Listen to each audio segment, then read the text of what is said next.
Team Fortress 2 is a video game that has game modes, so I decided to rate them on a scale from 1 to 10. Originally I was going to use the tier list maker, but the website scared me, so I decided not to use that and just go with a scale from 1 to 10. Medieval mode is kinda weird. I mean, it's fun type of weird, but still weird. And in fact, I actually originally wasn't going to rate it along with the other alternative game modes. However, I joined a server and it was on King of the Hill, but it had the same rules as medieval mode. You know, you could only use your melee weapon. It was kind of fever dreamish, and I just wanted to share that with you. Yeah, it's not getting a real ranking. That's the only reason why this is here. Sorry, I guess. With that being said, I give medieval mode a out of 10. Alright, attack defense. Where to start? Maybe with the fact that it's terrible. Okay, so attack defense is not very good, and it's kind of a shame, since, in my opinion, it's primarily because of the maps. I mean, there's nothing fundamentally wrong with attack defend, it's just that most of the maps are choke pointy, have very few flank routes, are small, and just in general are very linear. On maps that actually do the concept good, they aren't too bad. Not like the best, but still not too bad. It's just that there's only like 2 or 3 actually good maps in the game mode. Now, a good thing, at least in my mind, is that it does have a lot of variety in the maps. And I don't mean that in the number of maps, there's only 10 of them, but the difference between the maps. For example, Steel, you know, the confusing one. It's very different from the other attack defend maps, most notably how you can cap the very last point at any time, but also it's a lot less linear and has more flank routes, at least compared to other attack defend maps, that is. And Steel, for all its confusion and maze-like structure, is one of the better attack defense maps, at least in my mind. And yet even it suffers from the problem all attack defense maps suffer from, that being how, for lack of a better term, unfair it is to play defense. I mean, think about it. The defense in other game modes, while mistakes can oftentimes lose them the game, they're not as consequential as they are in attack defense. In Payload, the cart will always move backwards. Well, eventually. It does take a while, but it does happen. And in control points, the defense can always retake lost territory, the lost points, that is.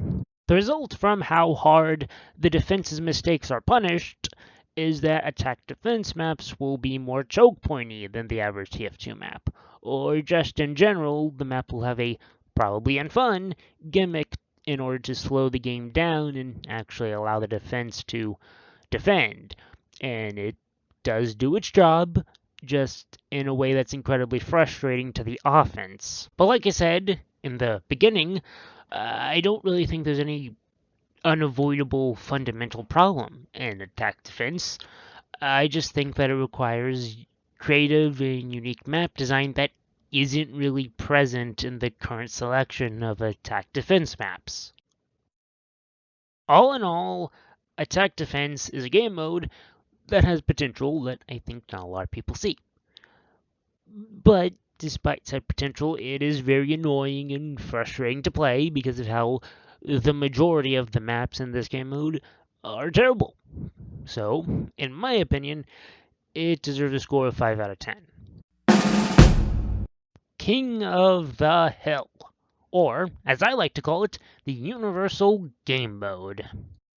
Why do I call it that? You probably didn't ask. Well, it actually has very little to do with the actual balance of the game mode, so I legally don't have to tell you, so I won't. Anyways, on to the actual rating. I don't think there's any real negatives to King of the Hill. Some would argue that due to the maps being small and very open, that classes and items that use area denial are much more powerful. However, I'd say that that kind of style fulfills the same purpose as choke points in other maps. And since most, although not all, of King of the Hill maps lack major choke points, it's a needed element in most Koth maps. However, that being said, I don't think there's any positives to most Koth maps, other than the fact that there's no negatives, of course. Let's just say there's nothing in Koth that brings out a unique element in TF2's gameplay, I suppose what I'm trying to say is that it's a bit bland. In fact, really bland. I honestly thought we were going to be on this section a lot longer, but no, I think I covered my personal thoughts on Koth. It's fun. There's no unique problems. There's just also no unique positives. In fact, I don't really think there's anything really unique about Koth in general. But with that being said, I will still give King of the Hill a 7 out of 10. It's a bad concept, the maps are terrible, and I don't have a lot of gameplay for it. So we're gonna have to keep this one short. Capture the Flag has some problems. Most notably, the flag itself. It's very easy to defend. It's so easy, in fact, that it's incredibly frustrating and unfair to the offense. And once the offense does get the flag, there's still more problems considering it's nothing short of a miracle that the defense, now turned offense, will manage to stop whoever got the flag. And even if they do stop them, they have to defend the intelligence for a whole 60 seconds before it goes back to the intelligence room. That's unfair. I'd go more in depth, but I'm already out of gameplay for this game mode. I suppose that shows how often I play it. Not very much. Oh well. Regardless of how often I play it, I will give Capture the Flag a 3 out of 10. Okay, what I'm about to say might be a little controversial. Okay, a lot controversial. I think Payload is really overrated. Okay, don't get me wrong. I'm not saying it's terrible. In fact, there's plenty to like about Payload. I mean, the maps are simply amazing. The choke points are in just the right places most of the time. Each of the classes work really well together in this game mode. Again, most of the time. Oh, and also there's just a lot of Payload maps, which lead to variety.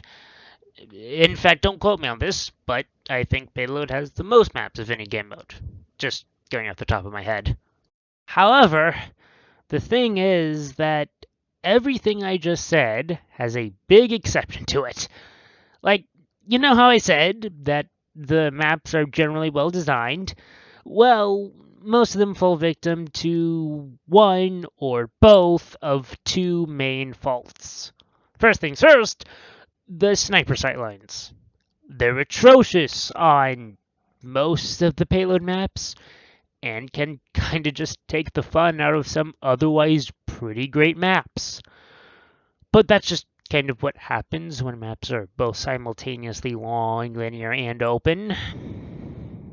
The second fault that most Payload maps fall to is the less points.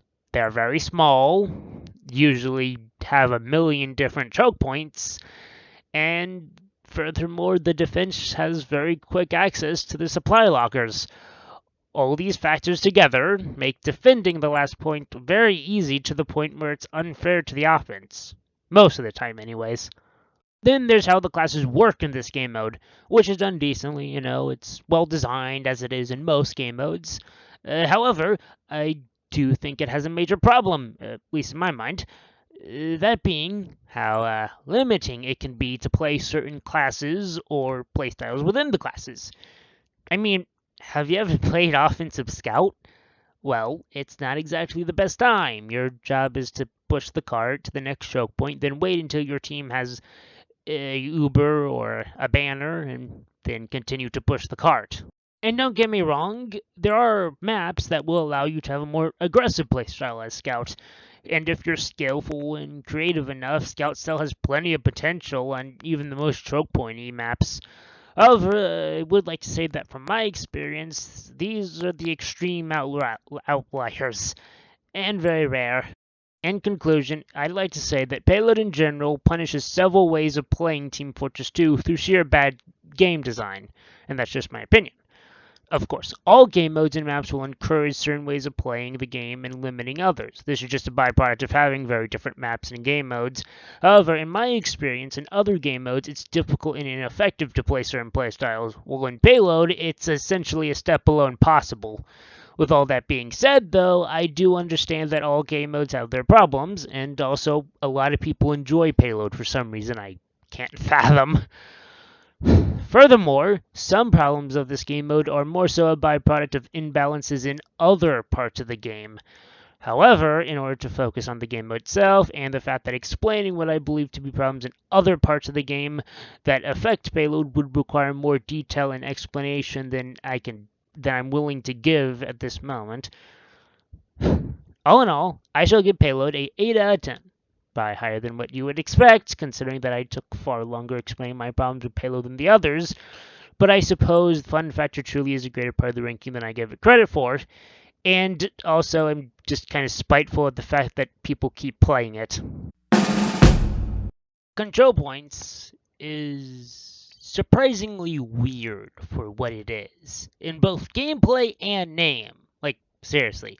Easy winner for the blandest and most vague name award goes to Control Points.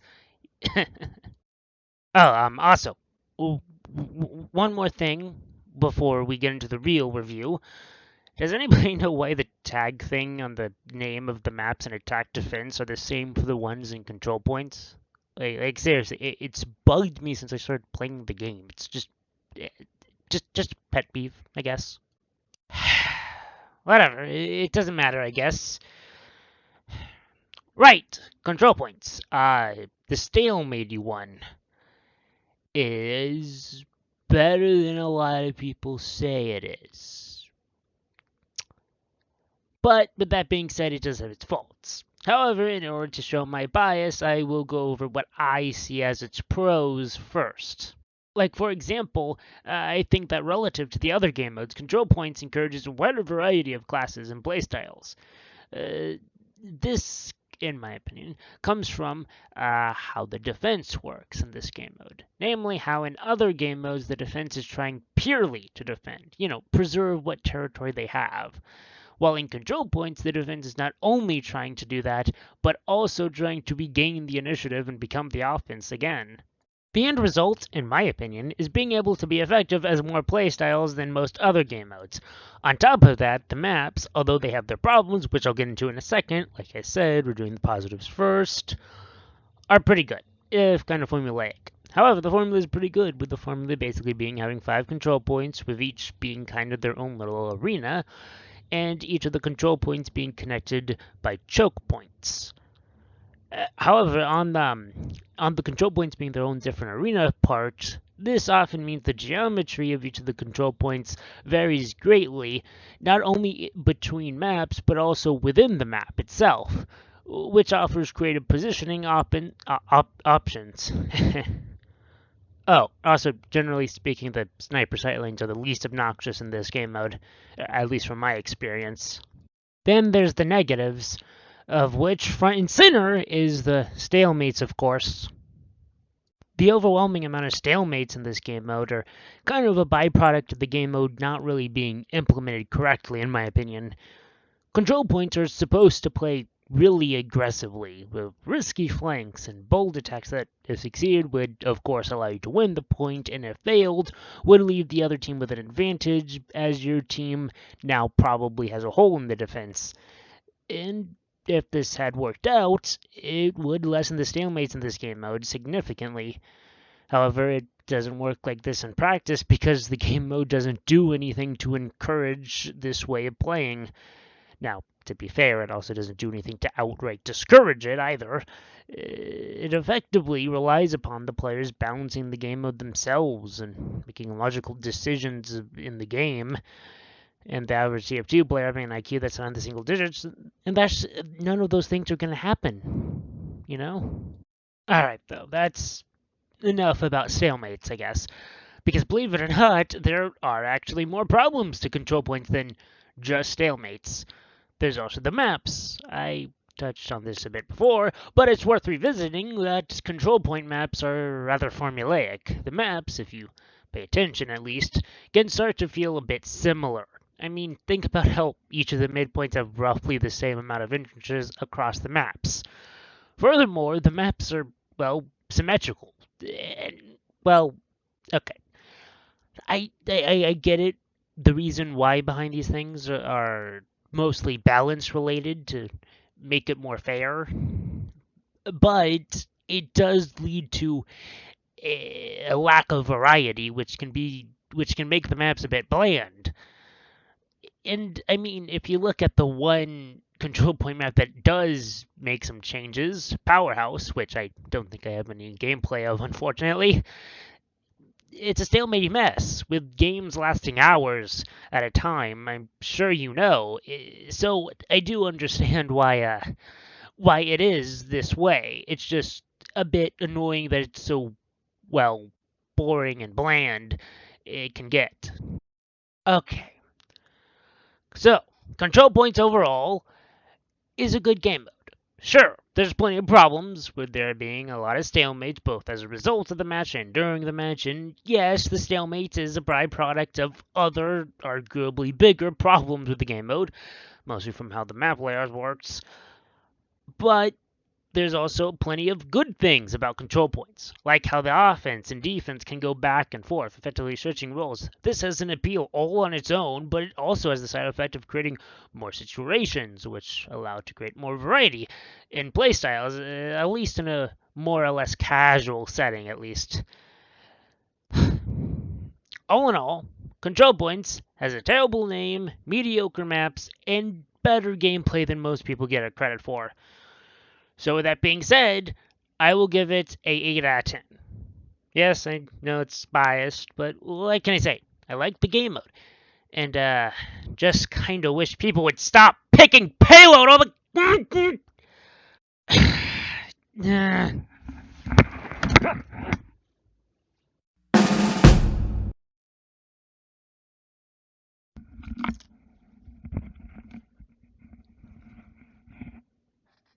Alright, I'm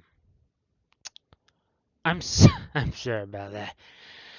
Okay, so, Team Fortress 2 has game modes.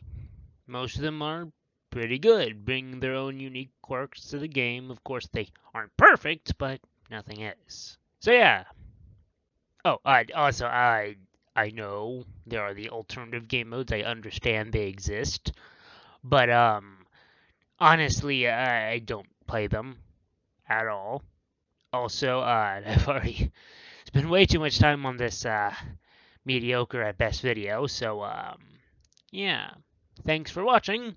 I have another TF2 video up next Friday, unless I don't. Then, then just pretend this sentence never happened, okay? Okay, cool. Bye, I guess.